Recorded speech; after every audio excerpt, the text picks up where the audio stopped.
दोस्तों सबसे पहले जानते हैं कि वेंटिलेटर क्या होता है। वेंटिलेटर को सांस की मशीन कहना गलत नहीं होगा, क्योंकि एक ऐसी माइक्रो प्रोसेसर द्वारा चलने वाली मशीन है जिसका काम है गैस के मिक्सचर को हमारे फेफड़ों में डालना और खराब गैस जिसे CO2 कहते हैं उसे निकालना। या यूं कहें कि वेंटिलेटर एक आर्टिफिशियल लंग की तरह काम करता है।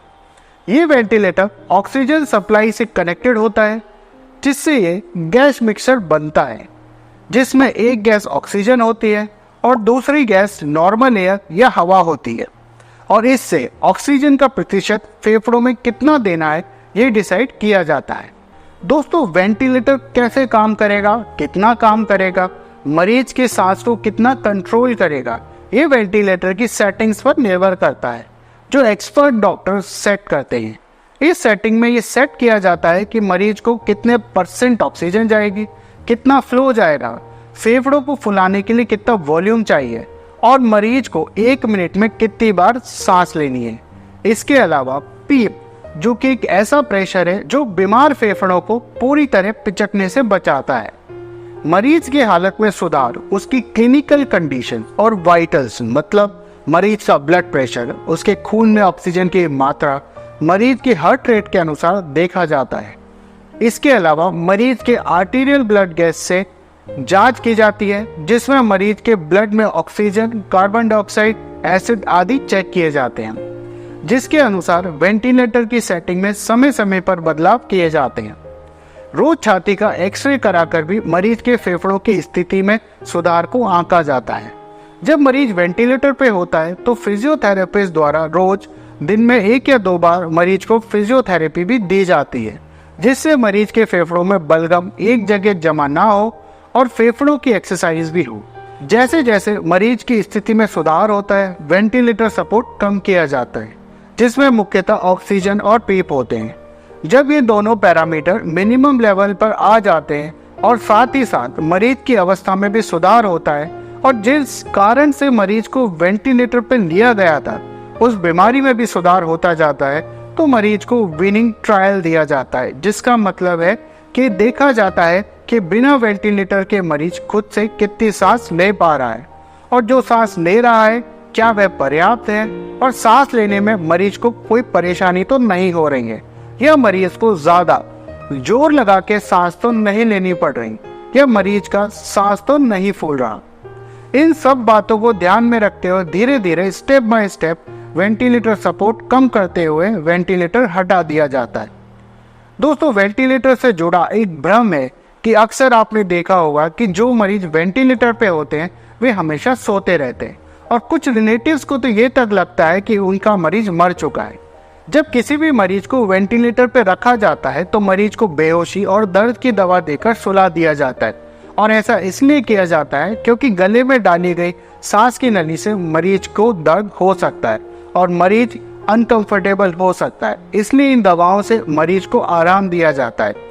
इसके अलावा अगर मरीज होश में रहेगा और वेंटिलेटर से सांस जाएगी और अगर मरीज खुद से भी सांस लेने की कोशिश करेगा तो वेंटिलेटर की सांस को वह रेजिस्ट करेगा, जिससे वेंटिलेटर अपना काम ठीक से नहीं कर पाएगा।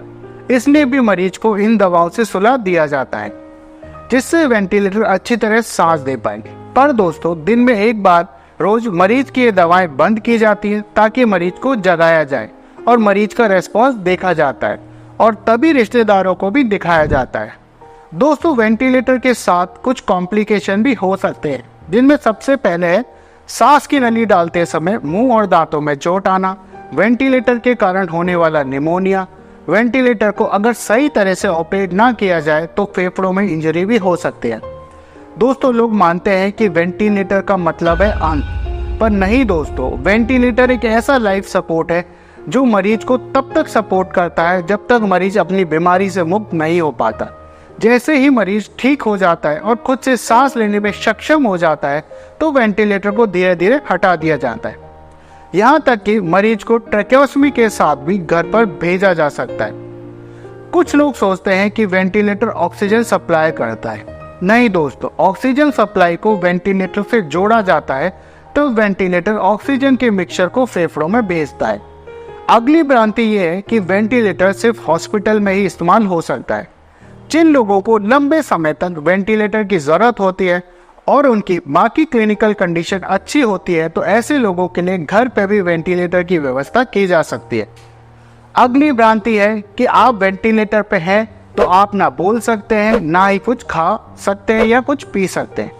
दोस्तों, अगर मरीज को श्वास की नली यानी एंडोट्रेकियल ट्यूब डाली गई है तो ऐसा मरीज बोल नहीं पाएगा, खा भी नहीं पाएगा। पर अगर मरीज को वेंटिलेटर से जुड़े हुए मास्क से सांस दी जा रही है तो ऐसे मरीज बोल भी सकते हैं और खाना पीना भी कर सकते हैं।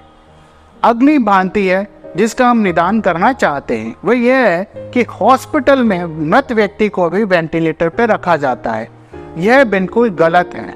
दोस्तों, वेंटिलेटर एक लाइफ सपोर्ट मेजर है, पर यह भी तभी तक काम करता है जब तक दिल की धड़कन चल रही है। पर जैसे ही मरीज की दिल की धड़कन रुक जाती है तो मरीज के शरीर में मृत्यु के बाद के बदलाव आने लगते हैं, जैसे कि शरीर में ऐंठन या राइगर मोर्टिस होने लगता है, जिसे छुपाना नामुमकिन है।